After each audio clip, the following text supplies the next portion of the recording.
Hey guys, Jim Edwards here, and welcome back to the latest episode of the Sales Copywriting and Content Marketing Hacks Podcast. I'm your host, Jim Edwards, along with my trusty co-host, Mr. Stu Smith.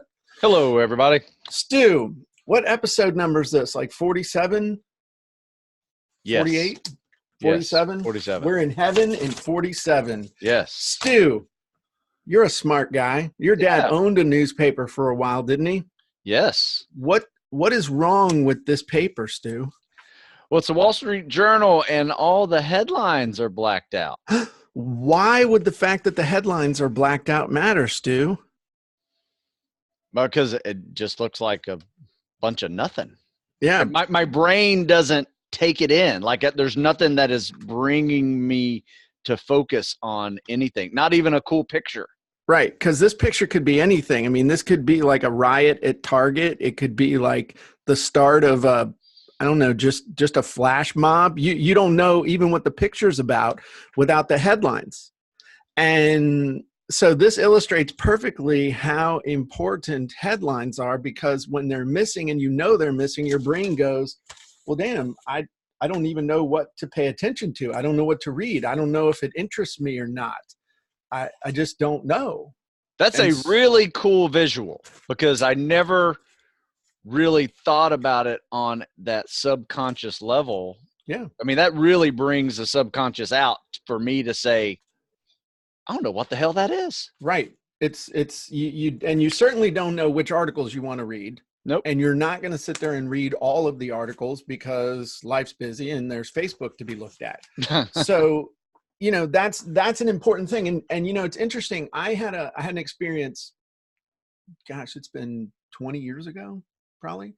I used to do consulting for a title company. I was one of the first people to start teaching how to use the internet to get more leads in real estate. So they would fly me all over the country, and I would teach all these top realtors that were their clients about ultimately about direct response copywriting. And so I was in Orange County, California, and the night before I was going to teach there all week.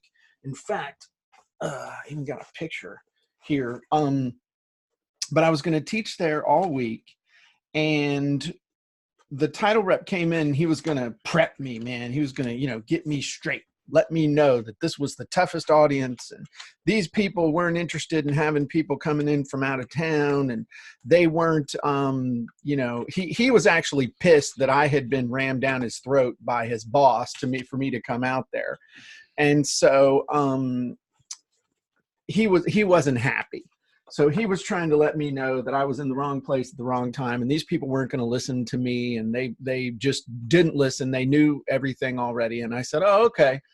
And I wasn't intimidated, but I thought to myself, I need something to really grab their attention. And I don't know how well you can actually see that picture, but that's me standing. That's me in my little suit. Nice. Look at you standing there talking to them and stuff. And so when I was leaving the hotel to go into a taxi, yes, a taxi, there were no Ubers back then. Okay. Uber was like a German word. So I went in the gift store and I picked up a copy of the LA Times just to read something in the paper on the way. And I was looking at the paper and I was looking at the headlines. I said, oh, I got it. And so when I got there, I went into the office and I went to the office manager, the lady who was in charge of the whole place. I said, hey, do you have any duct tape or masking tape? And you are not going to believe this. The lady whips out this huge roll of duct tape from her desk drawer. And I didn't even ask, lady, why do you have a big old roll of duct tape? I just said it was fate. Okay. That's all you need. So I went in the conference room and I did exactly this to the LA Times. And then when they all came in, and they all did look like they kind of had an attitude, like they shouldn't be here. So I skipped the whole usual intro of who I am and why I'm here and what we're gonna learn. And I just held up the paper and I said, hey, what's wrong with this paper? What's wrong with this? What's missing? And everybody's like, oh, the headlines are missing. I said, absolutely. Why does that matter? Well, we don't know what it's about. Well, why does that matter? You don't know what it's about. Well, we don't know what we want to read. I said, oh, okay. Well, why do you not? I mean, I just kept digging in and digging in and digging in. Well, we don't know what we want to read. Well, why does that matter? Well, because we don't want to know if it's a waste of time or not. Oh, so the headline lets you know whether it's going to waste your time or not. I said, okay, so here's another page I want y'all to look at. And I held up, they had a full page ad on the back of the paper, this company. And I said, well, what's wrong with this? And some smart ass in the front says, well, how do we know you didn't cover anything up? And I said, exactly. And I didn't say anything for like 10 seconds. I said, there's no tape on here. What's missing? Oh, the headline. There's no headline. Yeah, and if there's no headline, nobody knows if it interests them or not, does it? So you're pretty much wasting your time, right? And money. And money, right? Let me tell you what, those people ate up everything I taught them that day. And their group manager came to me and said, you know what? That's the best training we've ever had. And the title rep was like, man, I've never seen them pay attention like that.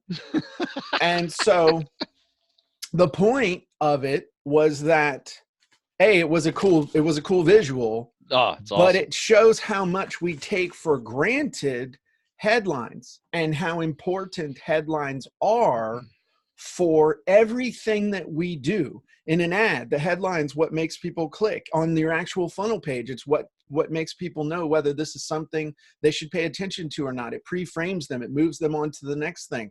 In your video, it's the first words out of your mouth to let people know that whether it's something that's important to them or not. In an email, it's the subject line that lets them know whether they should even open the email or not. I mean, it's the thing that starts the whole process, and yet it is a total afterthought for most people. Know what I'm saying? Oh, absolutely. Let me tell you a quick story. My parents worked at the Swanee Democrat in Live Oak, Florida. Swanee? Yeah, from the 70s, 80s, and 90s. Wow. And I was a young kid, and, I would do odd jobs around there, mostly manual labor stuff because they didn't want me touching anything that had to do with the paper. But I was always intrigued about how they made the paper. And okay. I remember, I must have been 8 years old. And I remember there was a person whose job it was to make all the headlines of all the stories. That one guy, like physically laying out the type, or this dude's whole job was just to come up with headlines? Both. So he would come up with the headline, put it on there, and it was a fun thing too. They made a lot of fun out of it. There were some horrible stories that had headlines, but for instance, this is one that has stuck with me forever, probably because it's horrific. But there was a drug deal gone bad, right? Yeah. In our little town of Live Oak. And I think some dude was decapitated, right? And so, a headless body was floating down the river type of thing. Oh, damn, son. Oh, yeah. It was crazy stuff. And I just remember the guy coming up and said, how's this headline? Headless body found in the river, foul play suspected.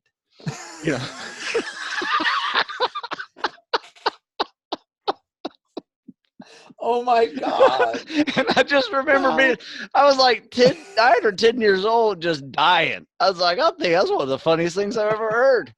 But I think it really made a point to, it's jacked up. It is pretty jacked up. But it's like a headline from Mad Magazine, Yes. It was. But anyway, it was one of those things that I saw the importance of headlines at a very young age, that, the publisher, who was my dad, had a guy, made sure all the headlines were done right. Then my mom was also an editor there, and she would go proofread the headlines, because the last thing you want is a spelling error in a headline. Okay. That is really cool. I was just thinking to myself, I wish I could have downloaded the brain of that dude that all he ever did was headlines. Yeah. I mean, you talk about a specialized skill and underappreciated guy. He was sitting on $1 million info product and probably went to his grave with all that knowledge in his noggin, taking it all for granted. Yeah. And this, like I said, this is long before the internet. This was how people got their news, and it was pretty important. Oh yeah. Well, I mean, still is. The headline in the end, the headline, if you think about it, especially in a newsstand or something, the headline is what sold the paper. Yeah. That today's headline, when they did 2 a days back when the newspaper was the only way you got news. They did 2 a days, and kids would stand on the corner and just yell out the headline. The headline was what sold the paper. And I think that's an important thing to understand, is that you can't take the headline for granted. You cannot leave it as an afterthought. And that's one of the reasons why scripts are so important. That's why blueprints and swipe files and stuff, because that dude who did those headlines at the newspaper, he had a giant swipe file in his head. I mean, he could whether he realized it or not, he was plugging stuff into proven formulas that he had in his brain that other people had used as well. And the difference between news headlines and sales headlines is a very thin line. If it's not even a line, it's like one of those Venn diagrams where they intersect. It meshes. Yeah, they mesh together. I just did a finger. We just did a finger Venn. There you go. I like it. So that's, I think, something, the big thing is that's why you need to have a collection of headlines. You need to be able to use scripts. That's why we have funnel scripts. That's why we have the Jim Edwards Method Premium. That's why we have, all these things, because it's, I'm going to grab something real quick. I want to show you. I'll be right back, kids. His props are pretty good. Got to give it to him. Okay. I'm back. So, we just got done with the gym boat, and we had this really cool workbook, and in the workbook I had tons of scripts. And so, like this one, what I do in one sentence, I had all these scripts that people could fill in. But this is better than nothing. I mean, this is better than not having anything. Sure. But what really brought home to me was like, damn, filling this in is kind of a pain in the ass. But with using the Jim Edwards method or using funnel scripts, I just fill it out once. I whack the button and it fills all of these in for me. Instead of having just page after page after page, the software does it. But the bottom line is, using proven templates for your headlines is how you can kind of skip to the end, because I've told this story before as well. I was selling this CD, and the 5 steps to getting anything you want. I'd gone in the studio. I'd done, I'd done a studio recording of this, had all this stuff. That's me in my cool Hawaiian shirt. But I'd done all this stuff, and I started selling it, and 100 people come to the website. Nobody buys. 200 people, nobody comes. Nobody buys. 300 people, nobody buys. I'm like, oh my God, I'm gonna have to go get a job. All this stuff. And, it's all these things go through your head. And then I asked a question that I to this day, I just ask this question all the time. What would a great copywriter do? What would a great marketer do? And the answer that came said, man, test a different headline. So I immediately changed the headline. The headline that I had in there was something to the effect of, how I went from trailer trash to rich and famous online, which I thought was a great headline, but nobody else liked it because it was all about me. It wasn't about them. So I changed the headline to something else, and within 3 or 4 minutes, I finally got a sale. And I don't remember what that headline was, but I said, okay, what most people would do in that situation is they would,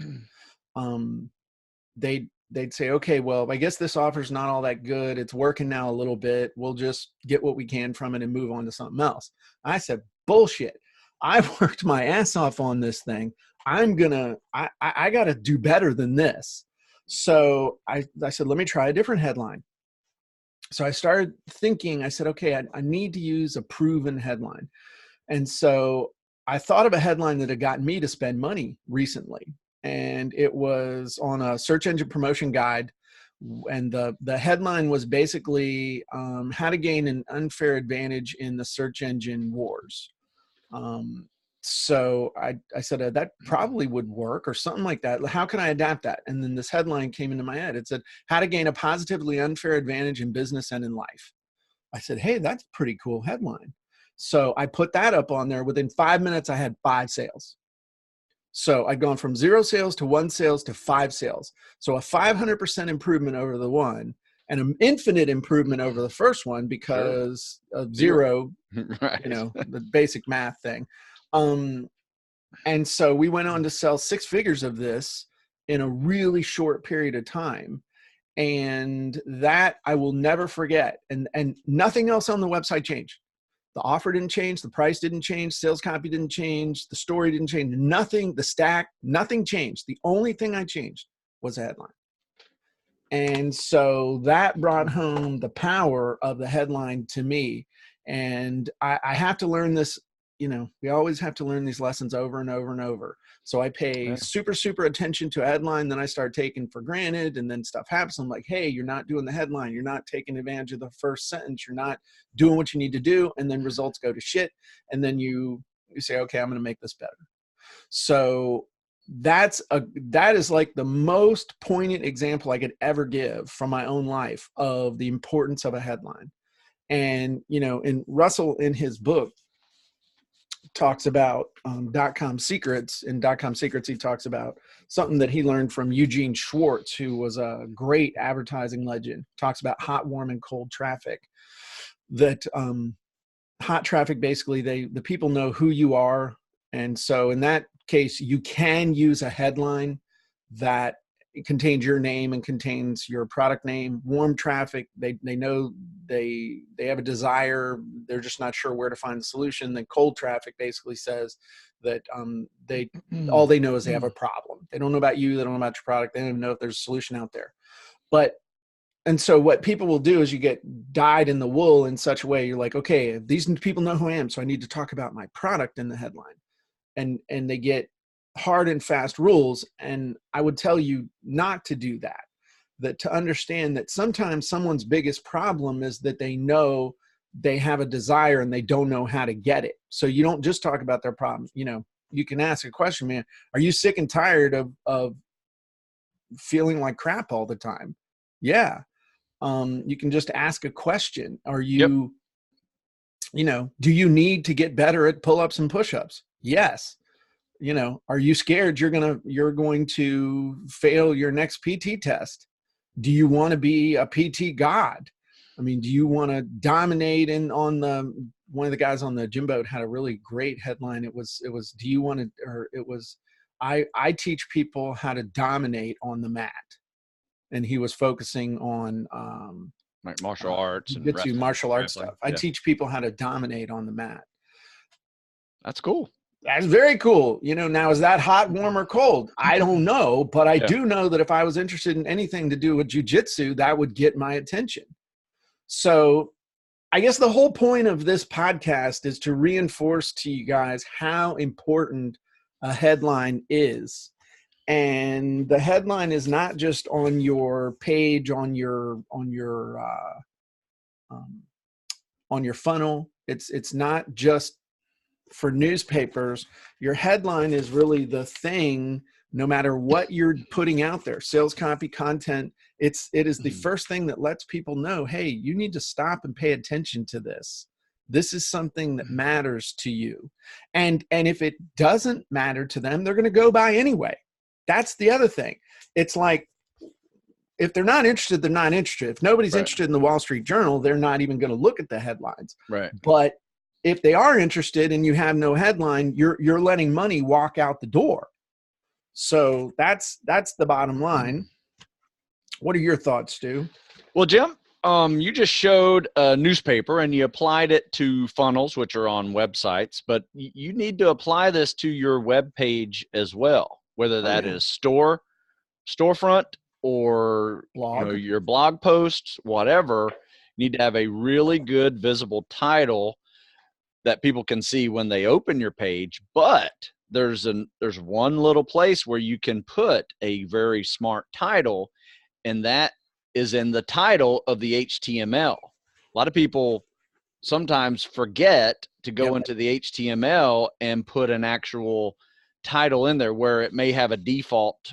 Like for my website, if I don't put anything, it's just going to say Stu Smith Fitness, right? If I forget to put in a title. So what happens on a search engine when someone finds you and that article pops up, all it sees the title is Stu Smith Fitness. Right. So you need to manipulate that title inside your HTML on your webpage so you can actually have some specifics of that, content up on the social media, because that's how or not social media, but on the search engine, because that's how some people find you. Some people find you on social media. Some people find you on search engines. They may find you somewhere else. But I would say, when people are scanning Google in that first couple pages, that title matters. Absolutely. Inside there. And if you'd like to get better at writing titles, Copywriting Secrets, a great Christmas gift. Ding! Copywriting Secrets, Secret 6. So on page 37, I teach you the fastest ways to come up with amazing headlines. And if you've already got the book, make sure that you go review that. It's literally secret number 6, page 37. Go review that. If you don't have the book yet, you can get the book absolutely free. Over 12,000 people as of this recording have already gotten their copy of the book. And I will actually pay for the book for you. All you have to do is just pay a small shipping and we'll send it out to you. So if you enjoy learning how to make more money, then this is the book that you need to get. So if you've already got the book, go review that. If you'd like to learn more, go ahead and claim your copy. So what else should people do as a result of this amazing podcast episode, Stu? Should they go subscribe? Should they go join our group? Absolutely. They should do that. But also check out, when you do decide to look into Jim's book, we also did an audiobook version of that was quite popular. And it wasn't quite popular. It is Still quite is popular. Yes. Yeah. People actually like that. If you like our banter, if you hate Stu and me, then you don't buy the book. But if you think Stu and I are funny and good looking, then you definitely need to get the audiobook version, though you will not see us in the audiobook version. You can imagine how good looking and smart we are. Maybe we should put the video out there of you reading the book and me just sitting here listening. Nah, I think that might kill sales. I'm joking. So I don't think I had a good hair day that day. Okay, well, that'll do it, guys. So go get the book, copywritingsecrets.com. Go check out, if you're not already a member of the book, the Sales Copywriting Content Marketing Hacks group, you should be on Facebook. It's free. We do all kinds of cool stuff in there when it comes to sales copywriting and content marketing. And there's thousands of people in there that are very helpful. Yes. People post some headlines up there. They get feedback from it. It's really nice. Yes. It's surprising. Yeah. Yeah. Unlike most Facebook groups, actually good stuff happens in there instead of people pitching you on crap. Yeah. There's no trolls in there. And, because we throw them out. We take care of it. We kick them out. Yeah. So cool. All right. Well, you guys have a great, and if people want to know more about you and what you're doing, Stu, where should they go? Oh, well, you can always check out StuSmithFitness.com. I'm a fitness writer, and that's what I do. I work out and write about it and help people prepare for their service dream jobs. There you go. Or you help old guys like me get back into good shape. So if you'd like to suffer for a good hour and a half every morning and love the rest of your day because, God, I'm glad that's over, then Stu can help you as well. Well, thank you, sir. I'll talk to you guys later. Bye. See you.